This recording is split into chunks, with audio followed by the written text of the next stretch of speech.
अस्सलाम वालेकुम। एक नए वीलॉग में आपको खुशामदीद कहते हैं। उम्मीद है आप जहाँ भी होंगे खैरियत से होंगे। इमरान खान साहब के खिलाफ बगावत हो गई है। जी हाँ, अपनों ने उनकी लंका ढा दी है और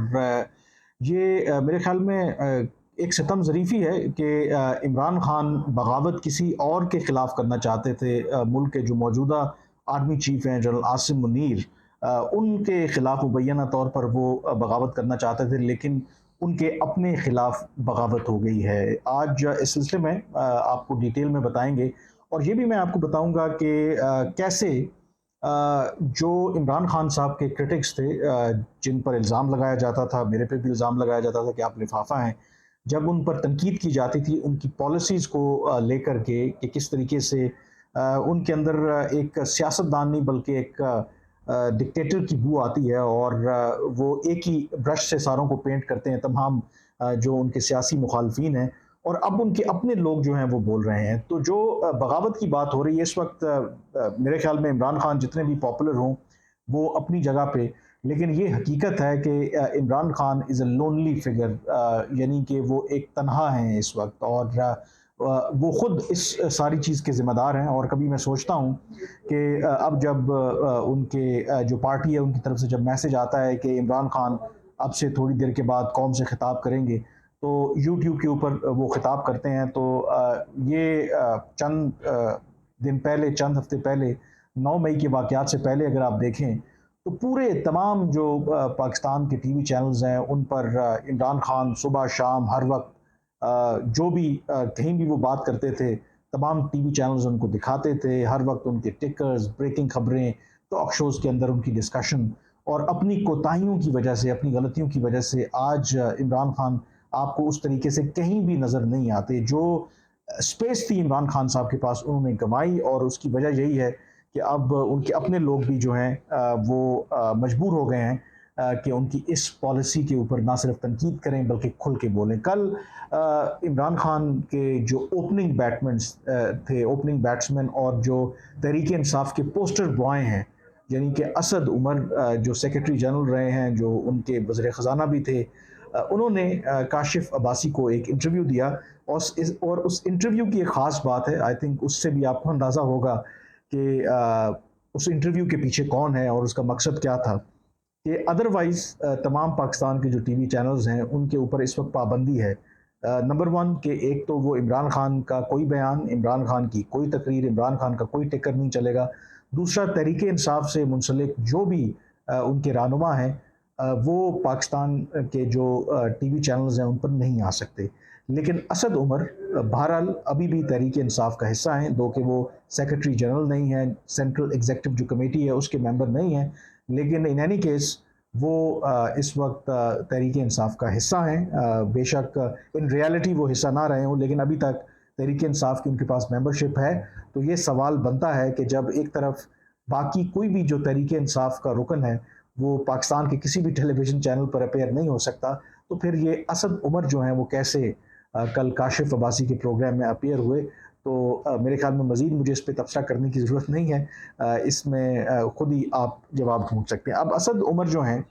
वो एक तो जो तहरीक इंसाफ के वो रहनुमा हैं, और अब तो खैर उनको तहरीक इंसाफ का नाम की हद तक ही है कि उन लोगों में शामिल नहीं थे कि जो मफाद को देखते हुए जो मौका परस्त थे या जो इलेक्टेबल्स थे या इस्टेब्लिशमेंट के कहने के ऊपर इन लोगों ने तहरीक इंसाफ में शमूलियत की। असद उमर जो हैं वो इससे पहले कॉरपोरेट सेक्टर में थे, और उन्होंने इमरान खान का जो नज़रिया है उससे मुतासर होकर जो कॉरपोरेट सेक्टर था उससे इस्तीफ़ा देकर जेन्युइनली जो इमरान खान का नज़रिया था इसकी बुनियाद पर उन्होंने ज्वाइन किया इमरान खान को। तो ऐसे लोगों का इमरान खान के ऊपर तनकीद करना, जिनको वन टाइम पर इमरान खान की जो नज़रिया है उस पर यकीन था और वो समझते थे कि इमरान खान तब्दीली ला सकते हैं, ऐसे लोगों का इमरान खान से दूर हो जाना, बड़े ओहदों से मुस्ताफ़ी हो जाना, ये मेरे ख्याल में इमरान खान के लिए उससे कहीं ज़्यादा बड़ा सेटबैक है बनिस्बत ऐसे लोगों के जो वैसे ही लोटे हैं, जो सिर्फ एस्टेब्लिशमेंट के कहने के ऊपर इधर उधर जाते हैं। अगर वो लोग छोड़ जाएं तो कोई बड़ी बात नहीं। तो असद उमर का छोड़ना यकीनी तौर पर इमरान खान साहब के लिए एक वेकअप कॉल है। तो कल जो उन्होंने इंटरव्यू दिया उसमें दो चार जो बातें उन्होंने की हैं, आई थिंक उससे विंडिकेट होता है एक तो उन लोगों का जो पॉइंट ऑफ व्यू है, जो इमरान खान की पॉलिसीज़ पर तनकीद करते थे और जेन्युइनली तनकीद करते थे, मैं भी उसमें शामिल था। मसलन इमरान खान का जो सबसे बड़ा ड्रॉबैक था कि दो कि वो प्राइम मिनिस्टर तो बन गए, लेकिन जो उनके जितने सियासी मुखालफिन थे, उनको उन्होंने करप्ट समझा और वो तहरीक तालिबान पाकिस्तान के साथ मुज़ाकरात करने के लिए तैयार थे, वो दहशतगर्दों के साथ मुज़ाकरात करने के लिए तैयार थे, लेकिन उन्होंने ये रट लगा रखी थी कि वो कभी भी जो पाकिस्तान की बाकी सियासी जमातें हैं, नून लीग हो, पीपल्स पार्टी हो, JUIF हो, वो उनके साथ किसी भी सूरत कभी भी बातचीत नहीं करेंगे। और जब वो वज़ीर-ए-आज़म थे तो वज़ीर-ए-आज़म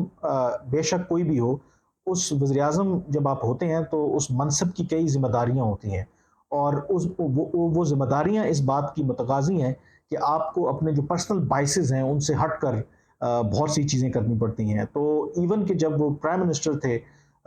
उस दौरान पाकिस्तान बड़े-बड़े वाक़यात हुए फ़ॉरेन पॉलिसी के एतबार से अगर आप देखें, तो एक मौके के ऊपर बालाकोट का जो वाक़या हुआ, तो पाकिस्तान और भारत के दरमियान ऑलमोस्ट जंग होने वाली थी। लेकिन उस वक़्त तमाम एक जो तमाम मुल्क की जो सियासी जमातें हैं और माज़ी में भी ऐसा होता रहा, इस तरह का अगर कोई नेशनल इश्यू सामने आया,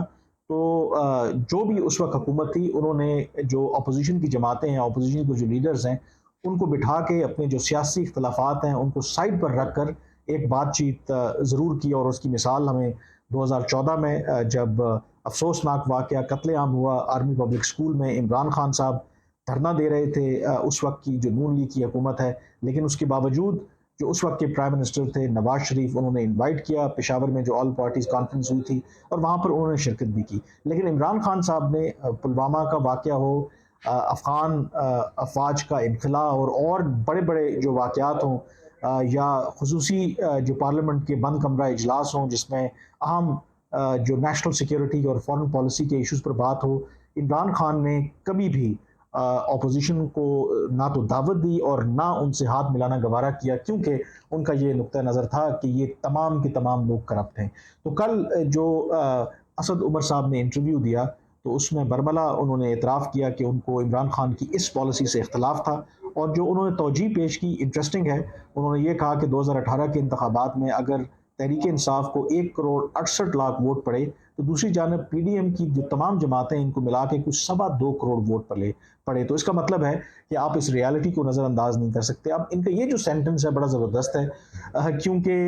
जब इस्टेब्लिशमेंट ने जनरल बाजवा जब आर्मी चीफ थे, उन्होंने इमरान खान की जो सपोर्ट वो कर रहे थे उसको विड्रॉ करने का फ़ैसला किया। ये एक लिहाज से कहते हैं उन्होंने न्यूट्रल होने का फ़ैसला किया। तो मेरी भी जो इस्टेब्लिशमेंट के अंदर लोगों से जो बातचीत होती थी कि आखिर आपने किस बुनियाद पे फ़ैसला किया, तो जो असद उमर ने आर्ग्यूमेंट दिया एग्जैक्टली वो यही दलील देते थे कि देखें ये तहरीक इंसाफ बेशक इस वक्त रूलिंग पार्टी है, हुक्मरान जमात है और वो कहते थे उनको 1 करोड़ 68 लाख वोट पड़े हैं, लेकिन दूसरी तरफ जो अपोजिशन की जमातें हैं उनको 2 करोड़ से ज़ायद वोट पड़े हैं। तो क्या हम जो इमरान खान है जो 1 करोड़ 68 लाख उन्हें वोट पड़े हैं, इमरान खान की खातिर तहरीक इंसाफ की खातिर जो 2.25 करोड़ जिनको वोट पड़ते हैं उनके कंसर्न्स को नज़रअंदाज कर दें। तो कल जब मैंने असद उमर का ये इंटरव्यू सुना तो मुझे बड़ी हंसी भी आई और मैंने सोचा कि शायद ये एक हसीन इत्तेफाक है या फिर अब असद उमर साहब के जो ख्यालात हैं वो इस्टेब्लिशमेंट से मिलते हैं। खैर इसका एक जो रेफरेंस मैंने आपको जो शुरू में दिया था कि वैसे तो सारों पे पाबंदी है कि जो तहरीक इंसाफ के अरकान हैं कि वो TV चैनल्स पर अपेयर नहीं हो सकते और असद उमर को इजाज़त दी गई। तो ये जो उन्होंने रेफरेंस दिया तो शायद कहीं ना कहीं आपको उसका ये यहाँ पे जवाब मिलता है। दूसरा असद उमर साहब कहते हैं कि उनको इमरान खान की जो कॉन्फ्रंटेशन की फ़ौज के साथ जो हिकमत अमली थी उससे इख्तलाफ था। अगेन आई थिंक ये वैलिड उनका पॉइंट है। और फिर उन्होंने इनडायरेक्टली ये भी कहा कि जो 9 मई के वाक़यात हुए ये होना ही थे क्योंकि जिस तरीके की जो पॉलिसीज़ इमरान खान परसू कर रहे थे या तहरीक इंसाफ परसू कर रही थी, उसके बाद ये चीज़ इनेविटेबल थी कि फिर इस तरह का ये एक दिन आना था। और फिर जो अगेन उन्होंने इमरान खान के हवाले से बात की कि एक मौका उन्होंने जो गंवाया कि जब मुज़ाकरात हो रहे थे सुप्रीम कोर्ट मैंडेटेड कि एक दिन मुल्क के अंदर इंतखाबात होने चाहिए और कहा यह जा रहा था कि शायद तहरीक इंसाफ और जो PDM है वो एक अग्रीमेंट के करीब थी कि अगर मुज़ाकरात जारी रहते तो ये ऐन मुमकिन था कि जुलाई के किसी भी तारीख को जो कौमी असम्बली है वो तहरीर कर दी जाती और ग़ालिबन सितंबर में फिर कहीं ना कहीं इंतखाबात हो जाते। लेकिन असद उमर साहब ने कहा कि अगेन जब प्रोग्रेस हो रही थी तो वो इमरान खान साहब ने जो तहरीक इंसाफ की मुज़ाकराती टीम है उनको विड्रॉ कर लिया और वो एक मौका जो है वो उन्होंने गंवाया। फिर माजी की भी उन्होंने मिसाल दी कि तहरीक अदम एतमाद के नतीजे में जब उनकी हुकूमत ख़त्म हुई, जब कौमी असम्बलियों से इस्तीफ़ा देने की बात आई तो उन्होंने कहा कि तमाम जो उनके सरकर्दा रहनुमा थे, खुद असद उमर भी शामिल थे एक्सेप्ट फवाद चौधरी के, उन्होंने इमरान खान को यही मशवरा दिया कि हमें इस्तीफ़ा नहीं देना चाहिए। 2 दिन कह रहे हैं कि बड़ी इसके ऊपर खुलकर डिबेट हुई पार्टी के अंदर और आखिर में इमरान खान साहब ने ये कहा कि देखें, मैं तो मुस्ताफ़ी हो रहा हूँ, अगर आपने होना है तो आपकी अपनी मर्ज़ी। तो मतलब वो भी उन्होंने जो अक्सरियत की राय है उसको नहीं माना। इसी तरीके से जो पंजाब और केपी की असम्बलियों की तहलील का जो ताल्लुक है, उसमें भी उन्होंने कहा कि जो मेजॉरिटी जो लोग थे विद इन द पार्टी उन्होंने अपोज़ किया कि ये नहीं करना चाहिए हमें। और ख़ुद उनकी कह रहे हैं कि जो 1-on-1 मुलाकात हुई उसमें उन्होंने इमरान खान साहब से ये कहा कि पंजाब के 99.9% जो एमपीएज़ हैं तहरीक इंसाफ के, वो नहीं चाहते कि असम्बलियाँ तहलील हों। लेकिन इमरान खान साहब ने कहा कि नहीं, वो उनसे जब मिलते हैं वो तो उनको तो इस बात पे एतराज़ नहीं है। बट असद उमर ने कहा कि जो मेरे से वो बात करते हैं वो यकीनी तौर पर इस हक़ में नहीं है कि असम्बलियाँ तोड़ी जाएँ। लेकिन अगेन इमरान खान साहब ने अपना जो फ़ैसला है वो सुनाया और उसका खमियाजा जो है वो आज हम भुगत रहे हैं। तो बुनियादी तौर पर अगेन जो इमरान खान साहब के क्रिटिक्स थे वो यही कहते थे कि इमरान खान साहब शायद तनहा वो फैसले करते हैं और जो सीनियर वॉइसेस हैं उनको वो इग्नोर करते हैं। और असद उमर साहब ने ये खुलकर कल काशिफ अब्बासी के इंटरव्यू में बात भी की और उसके बाद फिर जो रिएक्शन भी आया तहरीक इंसाफ की तरफ से और उसमें ज़ाहिर है कि जो असद उमर साहब ने बातें की उसको क्वेश्चन किया गया और उन्होंने कहा कि अगर बतौर सेक्रेटरी जनरल असद उमर को चेयरमैन तहरीक इंसाफ की जो पॉलिसीज़ थी उनसे इख्तलाफ था तो उन्होंने आखिर इतना इंतज़ार क्यों किया। वो 9 मई से पहले ही अपने इस ओहदे से मुस्ताफ़ी हो जाते। और उन्होंने ये भी कहा कि अभी जो असद उमर हैं वो अपोजिशन के साथ या बाकी सियासी जमातों के साथ बातचीत की बात करते हैं, लेकिन माजी में वो ये कहते रहे कि जब भी इनसे मुज़ाकरात की बात की गई तो हमेशा इन्होंने, यानी कि जो पीडीएम की जमातें हैं, इन्होंने सिर्फ एनआरओ मांगा, इन्होंने सिर्फ अपने मफाद की सियासत के लिए हमसे बातचीत करना चाहिए और उसके अलावा वो कभी भी तहरीक इंसाफ के साथ बातचीत नहीं करना चाहते थे। तो बुनियादी नुक्ता यहाँ पर ये है कि असद उमर जैसे लोग अब इमरान खान के ख़िलाफ़ जो हैं, आप कह सकते हैं कि उनकी जो पॉलिसीज़ हैं उन पर बात करें। अभी भी मेरे ख़्याल में उन्होंने थोड़ा सा हाथ हौला रखा है, लेकिन प्राइवेटली ये फैक्ट है कि असद उमर हों, फवाद चौधरी हों, जो बाकी तहरीक इंसाफ के करीब लोग हों, वो यही कहते हैं कि खान साहब किसी की बात सुनते नहीं हैं। और खान साहब आज जिस जगह हैं उसकी सबसे बड़ी वजह यही है कि जो उनकी हठधर्मी है और जो उन्होंने सीनियर वॉइसेस हैं उनको नहीं सुना और आज इस नतीजे पर पहुँच गए हैं। और ख़ुद असद उमर ने इस बात का एतराफ़ भी किया कि मौजूदा हालात में तो तहरीक इंसाफ बेशक जितनी मर्ज़ी पॉपुलर हो, उनके इंतखाबात जीतने के चांसेस तो इंतहाई कम है। तो ऐसी सूरत में वो एडवाइस कर रहे हैं कि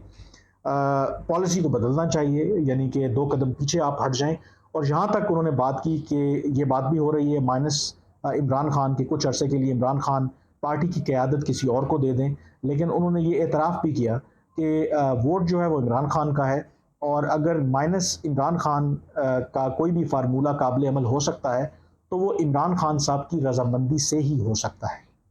तो मतलब ये है कि ये बातें भी हो रही हैं, लेकिन असद उमर के कल के इंटरव्यू से ये वाज़ेह है कि वो कहते तो अपने आप को अभी भी तहरीक इंसाफ का हिस्सा हैं, बट आई थिंक उनका जो तहरीक इंसाफ का जो सफ़र है, के साथ सफ़र है, वो उसी दिन ख़त्म हो गया था जब उन्होंने अडयाला जेल से जब वो निकले, वहाँ पर नेशनल प्रेस क्लब में उन्होंने एक प्रेस कॉन्फ्रेंस की, उसमें सेक्रेटरी जनरल के ओहदे और सेंट्रल एग्जीक्यूटिव कमेटी के ओहदे से उन्होंने इस्तीफ़ा दिया। तो उसके बाद ही आई थिंक उनकी राहें इमरान खान और तहरीक इंसाफ से जुदा हो गई थी। बाकी ये सिर्फ मेरे ख्याल में फॉर्मेलिटी है। और अदालत के अंदर भी हमने देखा जब असद उमर भी कल पेश हुए, इमरान खान भी वहाँ पे मौजूद थे और जो इमरान खान साहब ने जिस तरह से उनको कोल्ड शोल्डर दिया, तो आई थिंक उसके बाद इमरान खान और जो असद उमर हैं उनकी राहें जुदा हैं। लेकिन इमरान खान साहब को डेफिनेटली ये सोचना चाहिए कि आखिर इस सारे पौने 4 साल के इक़्तिदार में वो इस्टेब्लिशमेंट जो इमरान खान पर जान छिड़कती थी, जिस भरपूर तरीके से पाकिस्तान की तारीख में किसी और प्राइम मिनिस्टर को इस तरह की सपोर्ट नहीं मिली, उनको वो सपोर्ट दी गई। फिर आखिर ऐसा क्या हुआ कि एक एक करके वो लोग जो इमरान खान के बहुत बड़े गर्विदा थे, इमरान खान के बड़े मोतरफ थे, वो इमरान खान से पीछे हटना शुरू हो गए। फिर उनकी अपनी जमात के अंदर जो नज़रिए की बुनियाद पर इमरान खान से इंस्पायर होकर उन्होंने तहरीक इंसाफ को ज्वाइन किया, अब वही लोग इमरान खान की जो पॉलिसीज़ हैं उससे इत्तेफाक नहीं कर रहे। तो शायद ये टाइम है इमरान खान साहब के लिए कि वो अपनी सोल सर्चिंग करें कि आखिर वो इस नहज पर क्यों पहुँचे। आज के वीलॉग से इतना ही, मुझे इजाज़त दीजिए। अल्लाह हाफ़िज़।